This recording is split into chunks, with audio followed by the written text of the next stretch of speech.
stuff. Okay, cool. Yo, what is going on, Wait, guys? hold on, we're not live. Oh, we're not? It says on my side. Oh.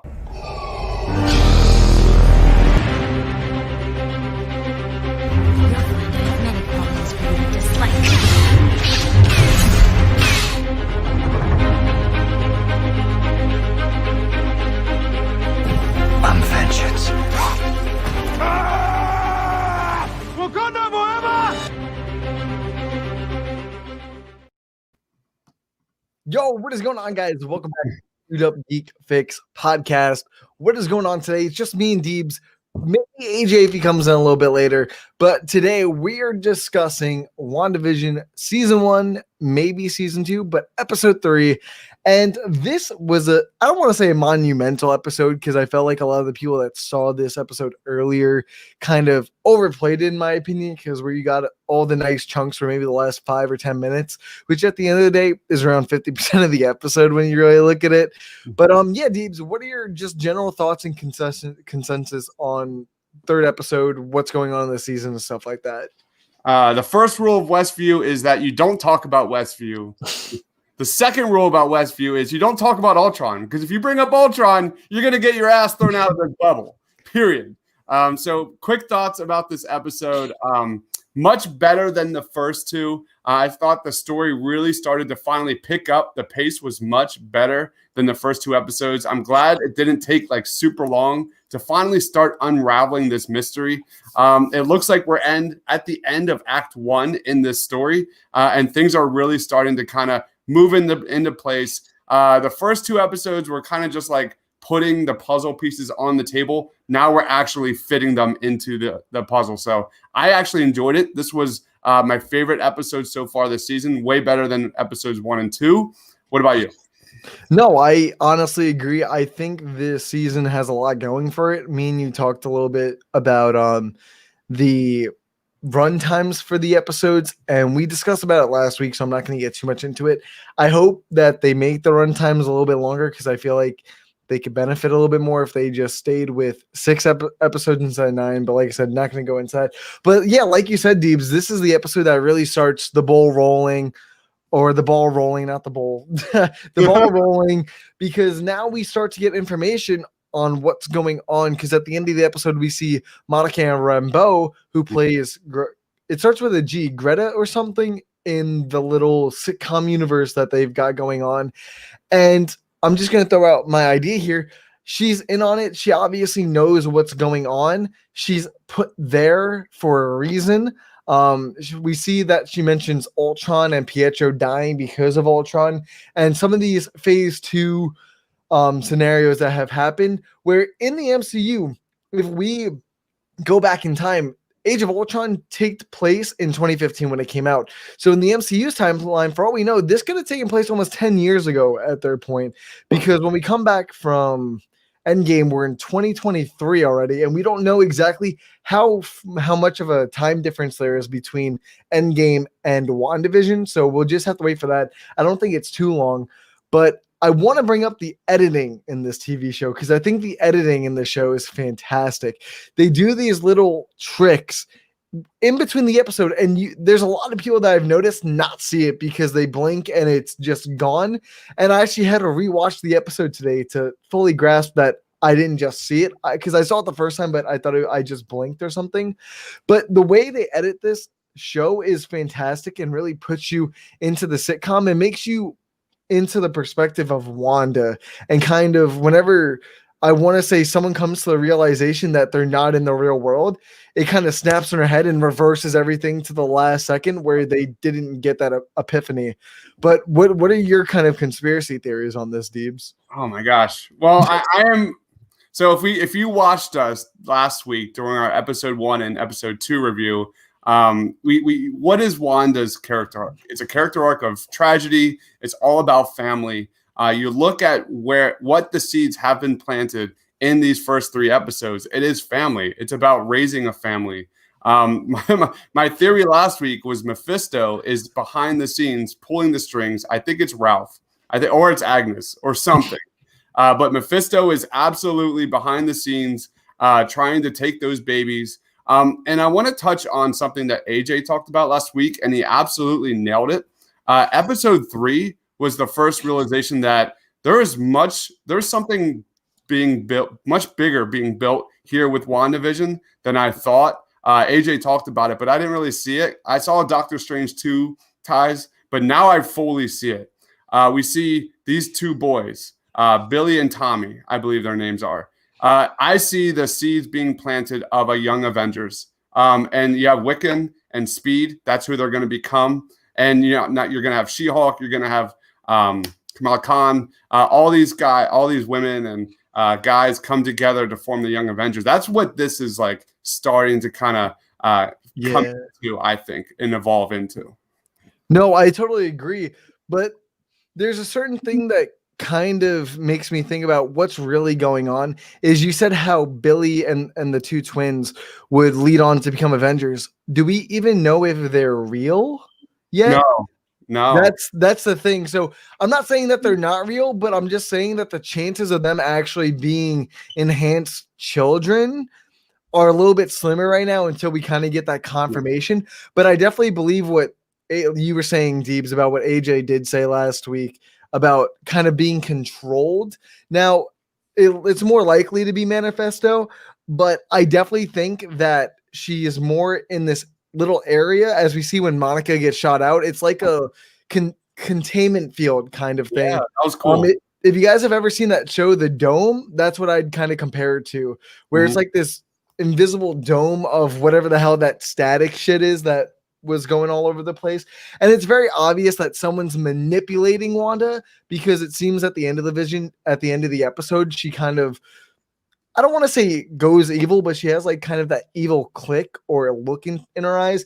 And I just think she's being more controlled rather than she's doing it at her own will. But now that we got AJ in here, AJ, what are your thoughts and opinions on episode 3 of WandaVision? And give us some of your theories right now. See if a little bit of them changed from last week, or if you have any more confirming evidence to keep going forward. Well, I love the episode.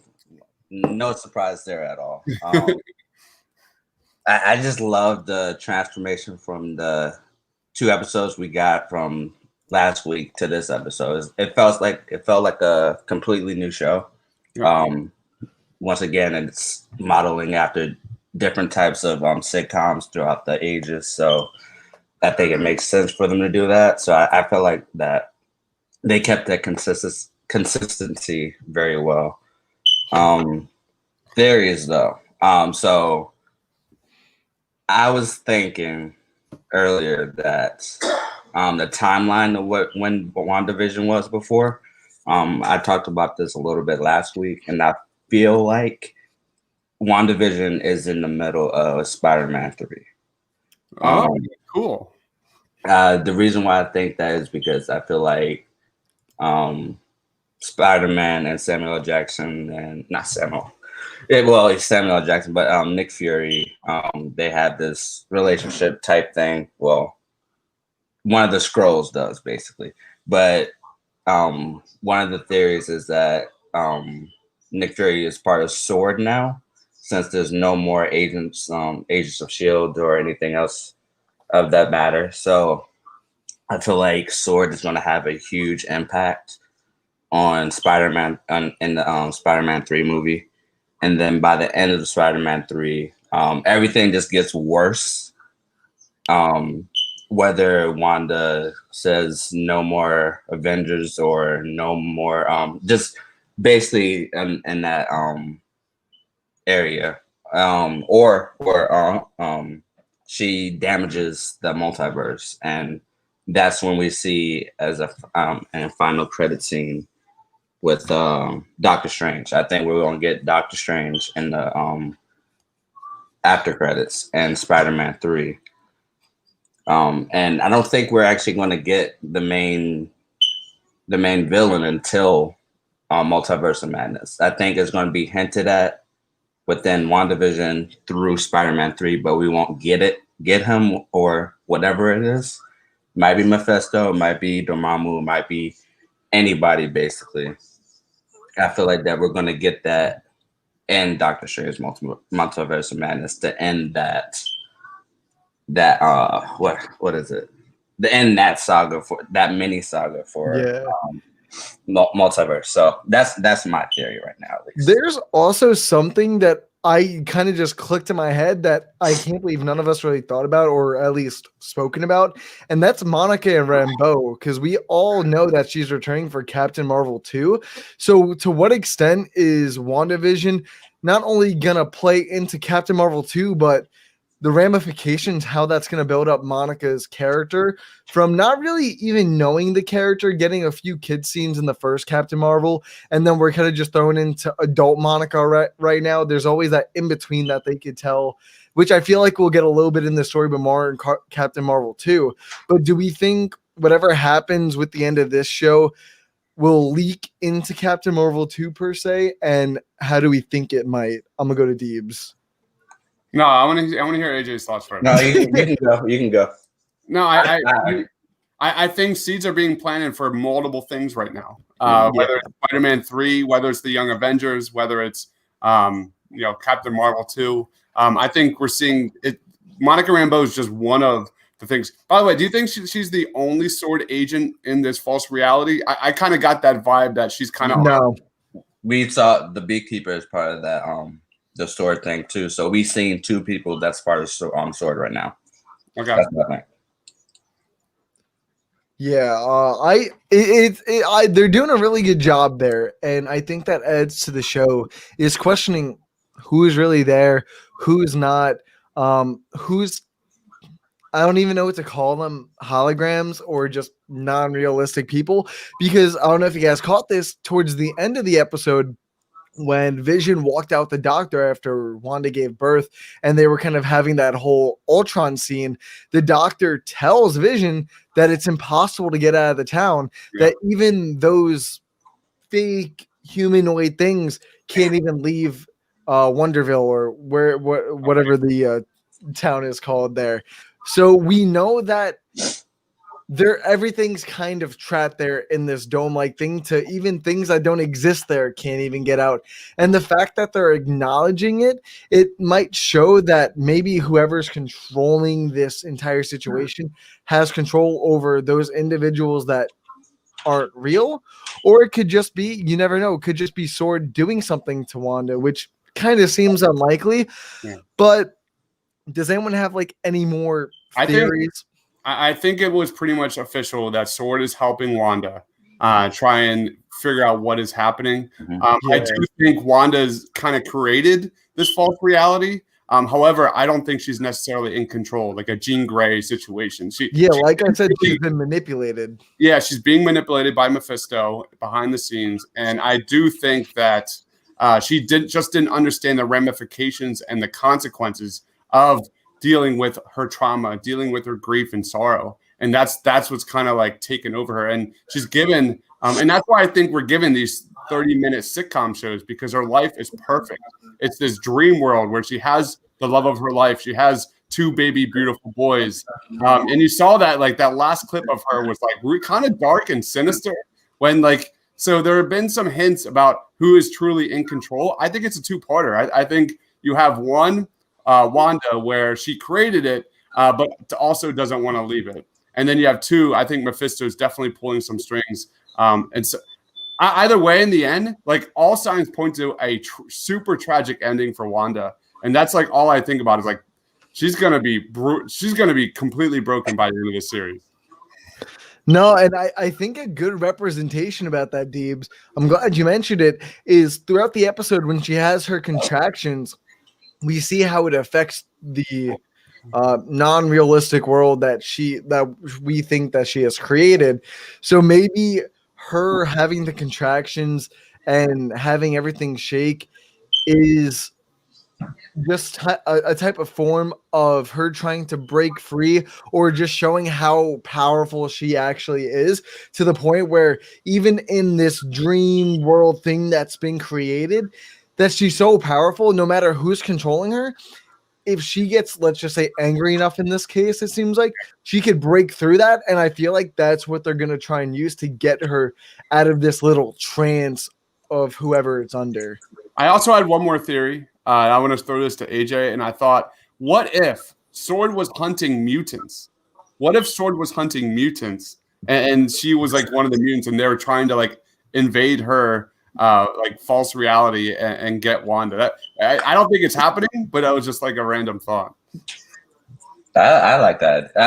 For mutants, I don't think that would happen because they just now started writing for X-Men and stuff like that.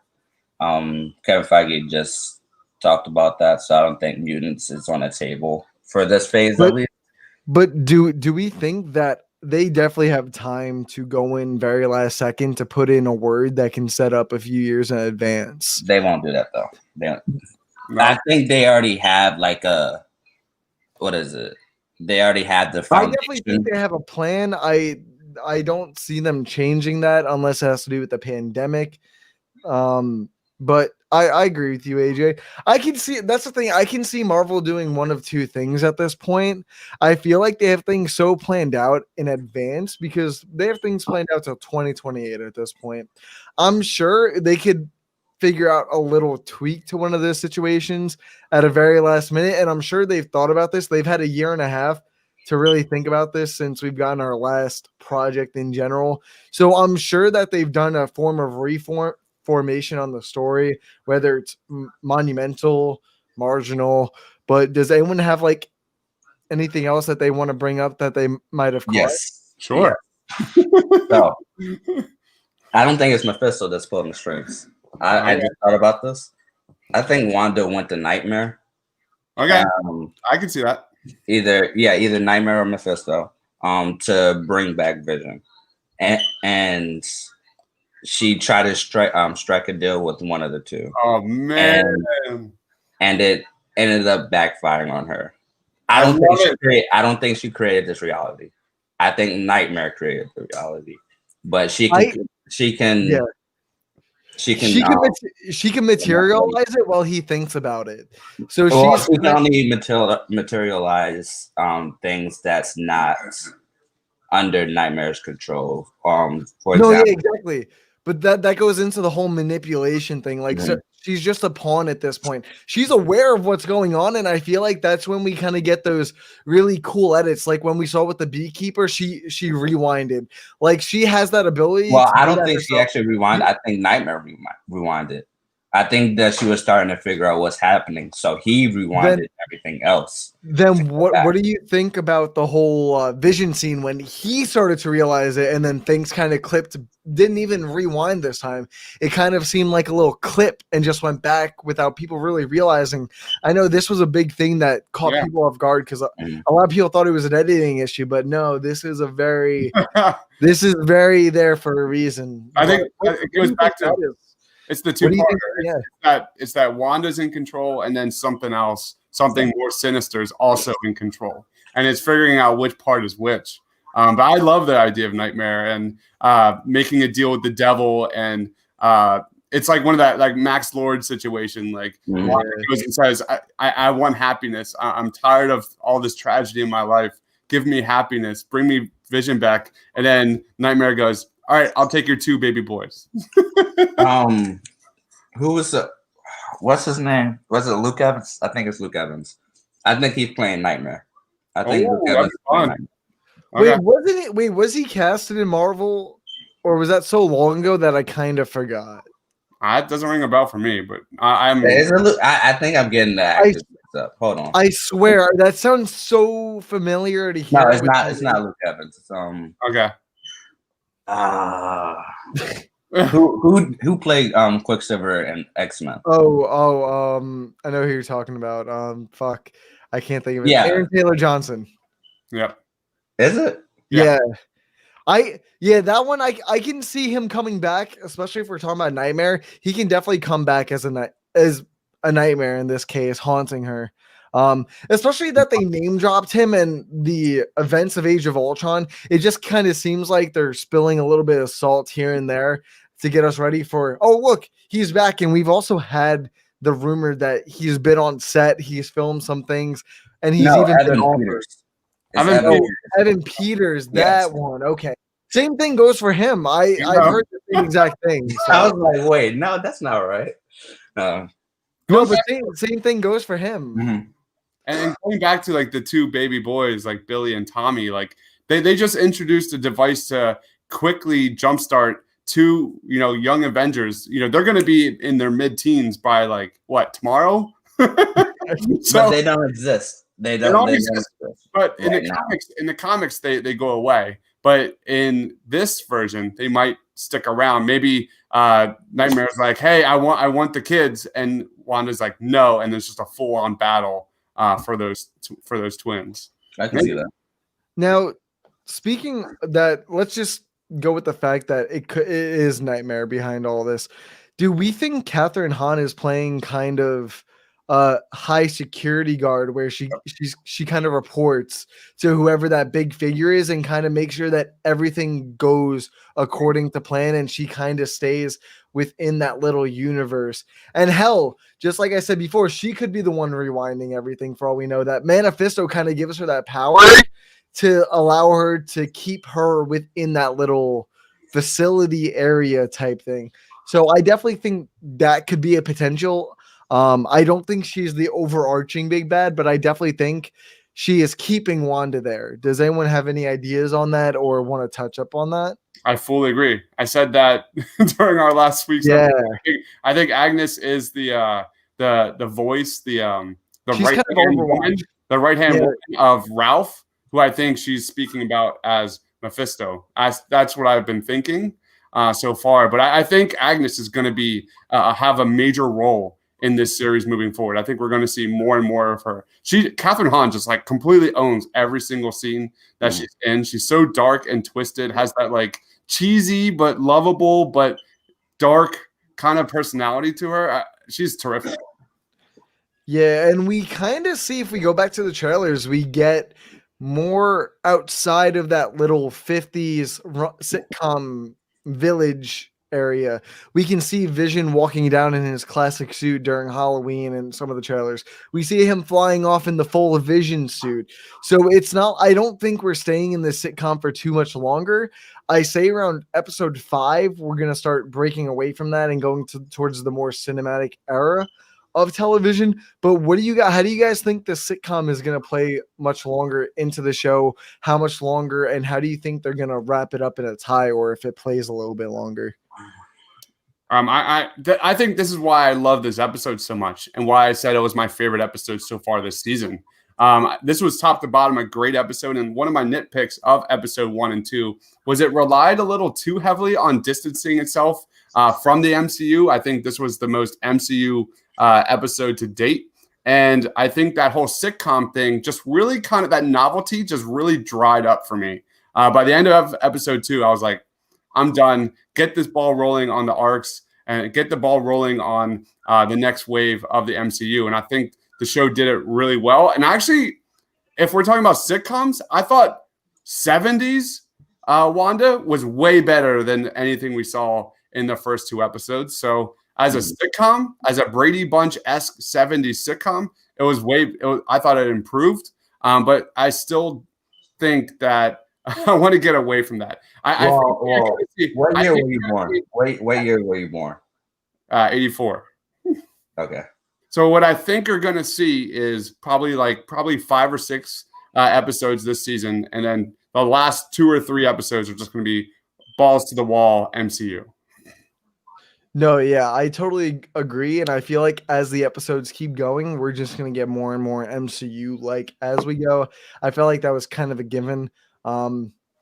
But honestly, man, I'm really excited to see where the show goes. And I know we keep saying this just because it's a weekly thing, but I feel like even though for the shorter episode span that they have, that it does work at the end of the day.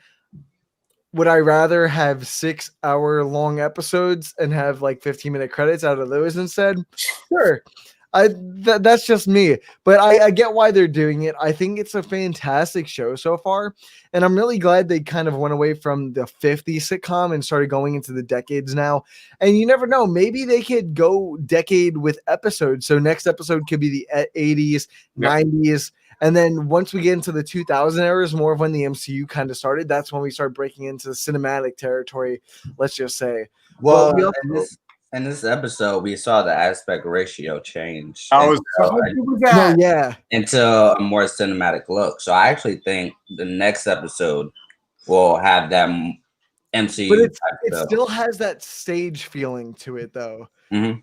You know what I mean? So once they get, I feel like once they break free from the stage, that's when we're fully gonna get the, oh man, this is what I've been waiting for. Because you know what? I really appreciate that Marvel's doing something different. They're going kind of balls deep. They have the ability to. We all trust them to do something new and mischievous at this point, because it's a pretty mischievous series if I say so. But I'm enjoying it. I still find it hard to think there's 9 episodes. There's still 6 more weeks of this. But yeah, guys, let's kind of wrap it up real quick. Let's just go over some final conclusions and some scores. AJ, hit us away with it, man. I loved it. No score. I just loved it. There we go. Damn. Okay, Deebs, what did you love and what would you give your score? I'm so glad, AJ, that you brought up the whole aspect ratio change that then the last parts of the episode. That was one of my favorite parts when you saw it go like from 4:4 to like standard. That was terrific, and it showed you like just who is in control of this. Is it Wanda? Is it? It was just a really cool tonal change. I gave it a 9. I gave the first 2 episodes together a 7.5. I gave this a 9. This is my favorite episode of WandaVision to date because it got the ball rolling. This show really thrives when it's targeting the darkness and tragedy of Wanda's life. And it's all of that is coming to light. And you see Wanda's world just crashing, crumbling all around her. That's when this show thrives. And I'm hoping to see more of that. What 80s sitcoms are we expecting for next week? We have like Alf. We have Full House. Growing Pains. Definitely Full House. You think Definitely so? Full House. Man, or something along that. But yeah, fun. definitely Full House. But the best episode of WandaVision to date. I loved it. I watched it already 3 times today. So yeah, great stuff. No, yeah, and to wrap it up, I absolutely loved this episode.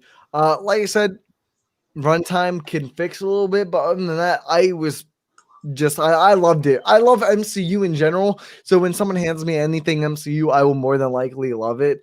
And I want to mention one quick thing that I saw Amanda say that I found really interesting that I forgot to bring up, but I found it really unique. That as we see with Wanda go through the MCU films, her accent becomes more westernized and American. She loses that Sokovian accent as she progresses through the films.